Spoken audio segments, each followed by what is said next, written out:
Good morning, and today we're going to do an oil service on our Lexus CT200. It's the same as a Prius. It's a 2015 model. We're going to change the oil and the filter. So here goes. We're using a fully synthetic long life oil. It's OW20, which is specified for this engine. And the filter we're going to be using is a Bosch P7092.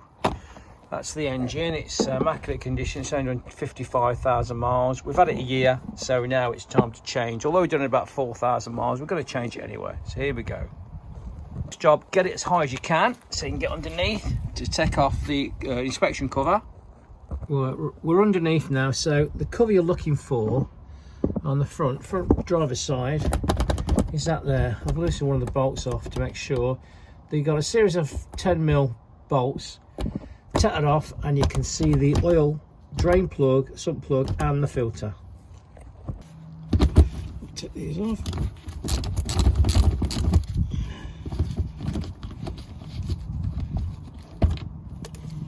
Like that. Slip that off, and then if we look underneath now, you can see the drain plug and the filter housing.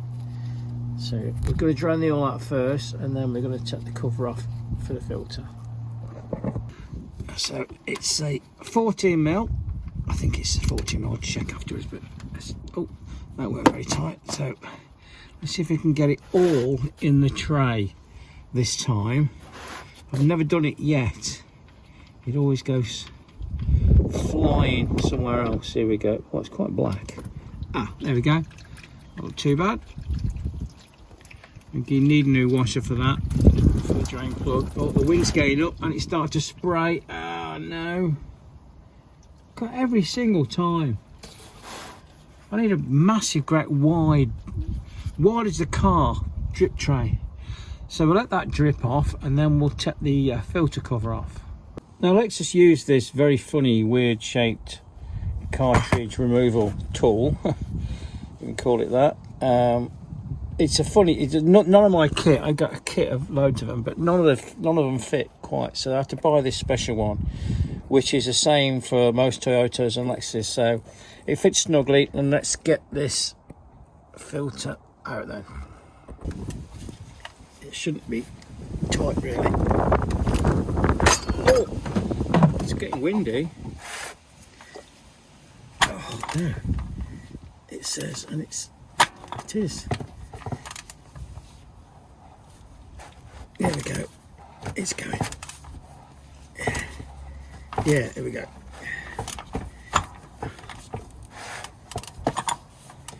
It's difficult when you got the tray underneath you as well. Here we go.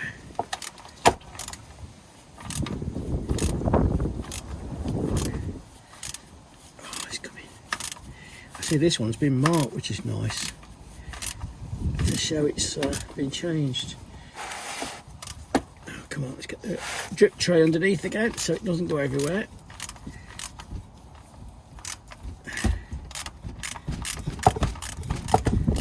There it is, that's done. Took the rest off by hand. It's a really windy day today. It's going to go everywhere, this isn't it? So far so good.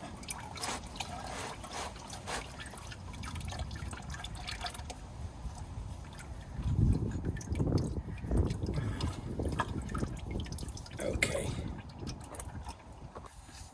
take it out. There we go. That's a little baby filter. All done. Okay, now we've got it out, you can see just the filter just pulls out like that. And the new one is same sort of thing. It's slightly different actually, but it fits. So that's the filter. Now I was showing you before about this. Let's get it off and show you. Right, this is the filter housing, and this is the tool, and you can see it slots into there as well as gripping around the edges like a traditional one. It actually locates in these pegs.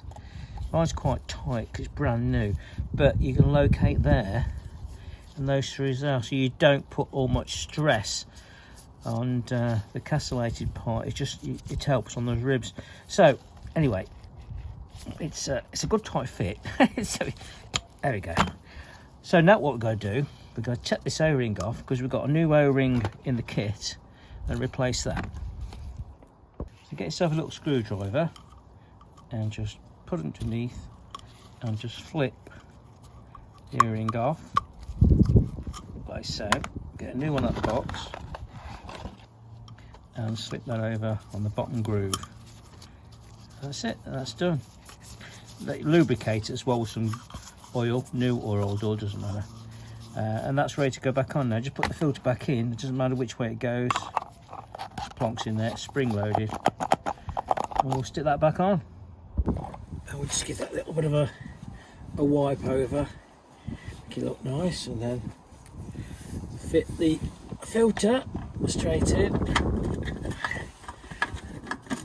So you put a little bit of oil on the O-rings, helps it to seal better apparently, or go in together. Or a lot of people say as well, that, or used to say that, make sure your engine oil is hot before you drain it, it drains better. But with these low viscosity oils, or ultra low viscosity oils, I must admit, I don't think it makes any difference at all. My engine was warm, but I don't think it actually makes any difference.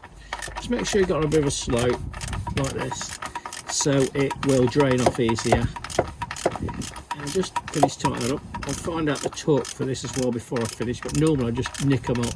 They don't have to be tight, that's the most important thing, they don't have to be tight. Right, that's nipped up lovely now. Somebody's also, as I said before, had better little mark there, which corresponds to me tightening it up as well. So that's the filter done. Now we're going to finish.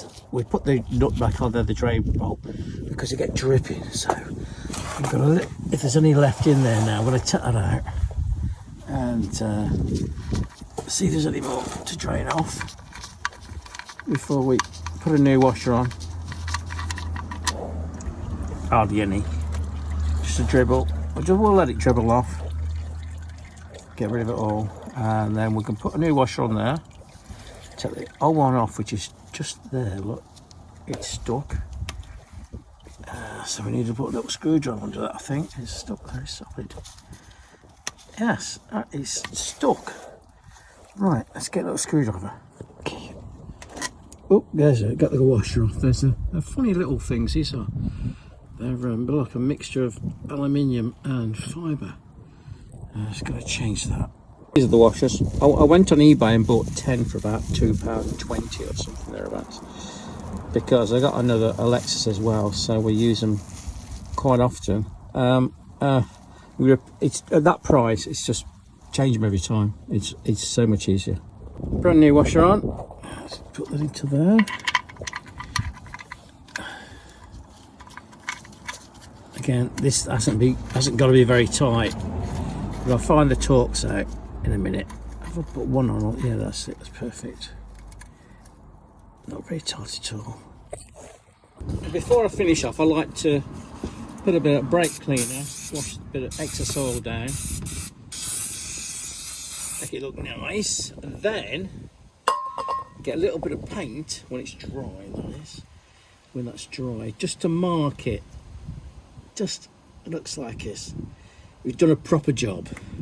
There's a little bit of paint. Is it dry yet? I think it's nearly dry. Little paintbrush, and just mark it that you've showed that you've actually done it. There you go. And you also see if it moves, which it never moves because I've done lots of these and I've never had a loose sump plug or even a loose filter housing. So that makes it look nice. I think me paintbrush is dried up a little bit, but you got the idea.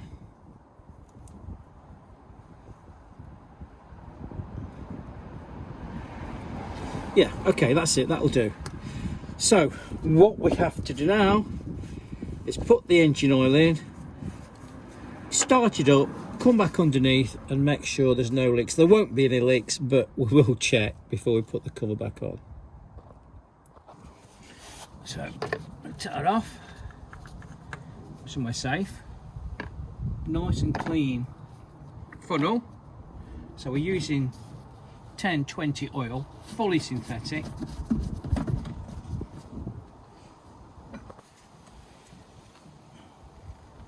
There we go.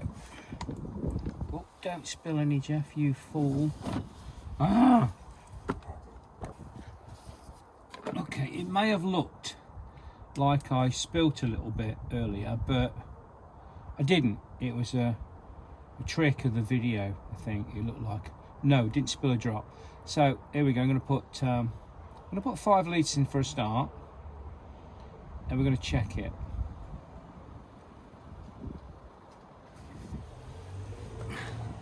So apparently the CT200 engine needs 4.2 litres.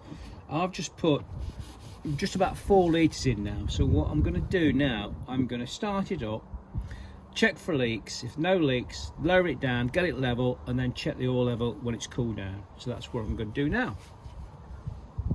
Okay, we're back underneath now. I'm just checking to make sure I haven't got any leaks. I don't think we will have. Let's get the light on. That's the drain plug. Perfect. And the filter. Perfect. We'll just let it run for a while till it cuts out. And then we'll have another look. It's going to cut out now. Okay. So I think we need to put it in maintenance mode to keep the engine running. So I think what I'll do, I'll put it in maintenance mode. No, I won't. No, I won't. I think we're fine. You know, we're overthinking this a little bit.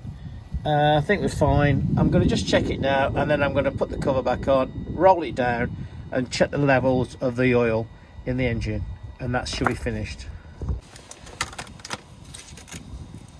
Okay. Oh, it's so windy. Until that case in there. Like that. And then the screws.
All done then. So I've put just over 4 litres in, and I've let it settle even for a while. So we're going to have a look now, and you can just see that it's difficult to make out, but I think it's just 3/4 of the way up between the two little spots. You can't really see it very well, but there you go. If you see that, can you see that? Yeah. So it's about there, which is great, perfect. So I'll check it again tomorrow, just to make sure. So, and I've checked around everything, and there's no spillages anywhere, so I didn't spill any. You might have thought I did, but I didn't, so it's all nice and clean. So let me just let you find out the torque wrench settings now for everything, and we'll finish off. Right, it's all done, all finished, perfect, no drips, no leaks, nothing, right level of oil. Oil is 0W520. It's fully synthetic, API, SPRC, ACE, C5. And the filter is a Bosch one. And the filter housing is 18 foot-pounds. And the sump bolt is 27 foot-pounds. And that's it. One oil service, all done. Thank you for watching.